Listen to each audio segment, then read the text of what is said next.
So as I mentioned earlier, today's job market is highly competitive and as more and more people are getting a university degree.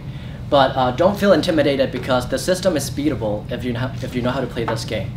And in this section, I will share my personal advices to all of you on how to beat out the competition and succeed in getting hired.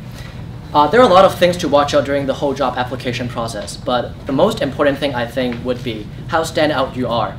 What is your unique strength that makes you so special? Why should I pick your resume out of this pile? And these are the questions I always ask myself whenever I apply for jobs. I always have a theory in my mind called the MTR traffic theory.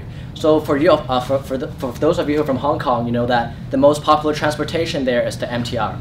And what makes the MTR so popular? Well, it is fast, it is cheap, but most importantly, it is unique. It stands out from the crowd. When there is traffic jam up on the ground where cars are stuck and drivers are shouting and horning, MTR still gets to its destination on time without anything blocking its way because of its unique mode, right? And therefore, it's the same thing when we apply for a job. We have to be that MTR. We have to be unique and stand out from the others, stand out from the cars up on the ground. For example, I like to do everything that make me stand out during the whole job application process. I use a $5 resume paper. I draft my CV letter in a very kind of touching way. And last year, something interesting is that one of the internships I applied is, other than just printing out a normal resume paper, I did a video version of it. So basically, I sat in front of the camera and record things like who I am, why you should hire me, and what kind of achievements I made throughout the years. And these are the things you guys can think more just to make yourself a little bit different. So the first point, make yourself stand out. And there are 3 other key points I want you to look out during this process. The second point is make connections. If you want to work in Hong Kong, particularly in China, you have to know how to make connections, because one of the major business culture there is all about how you deal with connections and how you deal with relationships. In terms of applying for a job, studies have shown that networking is 12 times more effective than just straight up applying for a job in a normal way. And there's an old saying I always agree with: it's not what you know, it's who you know. Making connections with a targeted set of people can definitely leverage your career success. The past summer internships I got over the years is basically making good use of the connections I developed throughout the years. So go to every social and professional gatherings if possible. Go out and meet people. It's not just about meeting people, but because every time you go these kind of events, it gives you a chance to train up your interpersonal and communication skills. Because every person you talk with is different and unique. And you have to think what kind of attitude, what kind of skills you have to deal with him or her. And networking is an art. It takes time to practice. All successful people have one thing in common. They know how to socialize and deal with people. Imagine a hiring manager of your dream company sits next to you on a long-distance flight, let's say back to Hong Kong. What will you do to impress him or her to get the job? Think about it. This is the only thing that can help you is your social skills. And beyond your network, conduct research on people that in organizations that interest you is also very important. Today's world is a technological world, and if you can utilize the power of internet, and if you can make good use of the social media tools to brand yourself, you will definitely get ahead. I think we are the CEOs of ourselves. We have to sell ourselves as a product. You have to make people that recognize and remember your name.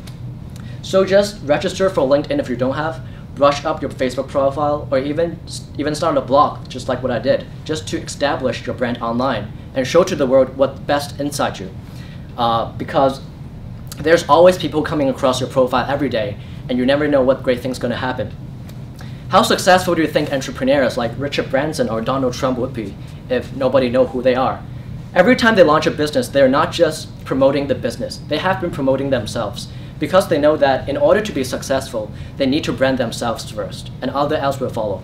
So if you want to get ahead in today's job market, you can't afford to be one of the crowd anymore. You can't afford to be modest. And I'll give you a very simple example. This is just a bottle filled with water. But if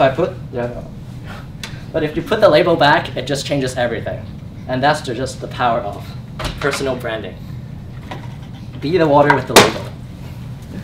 And the last point I want to make, it's quite simple, but I still want to make an emphasis on it.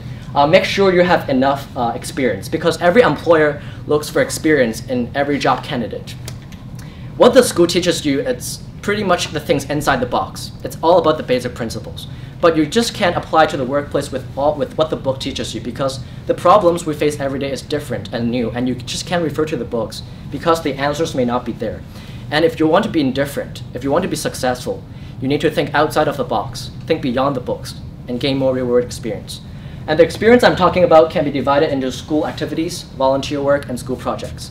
Well, for school activities, just get involved in organization at BU. We have one right here, HKSA.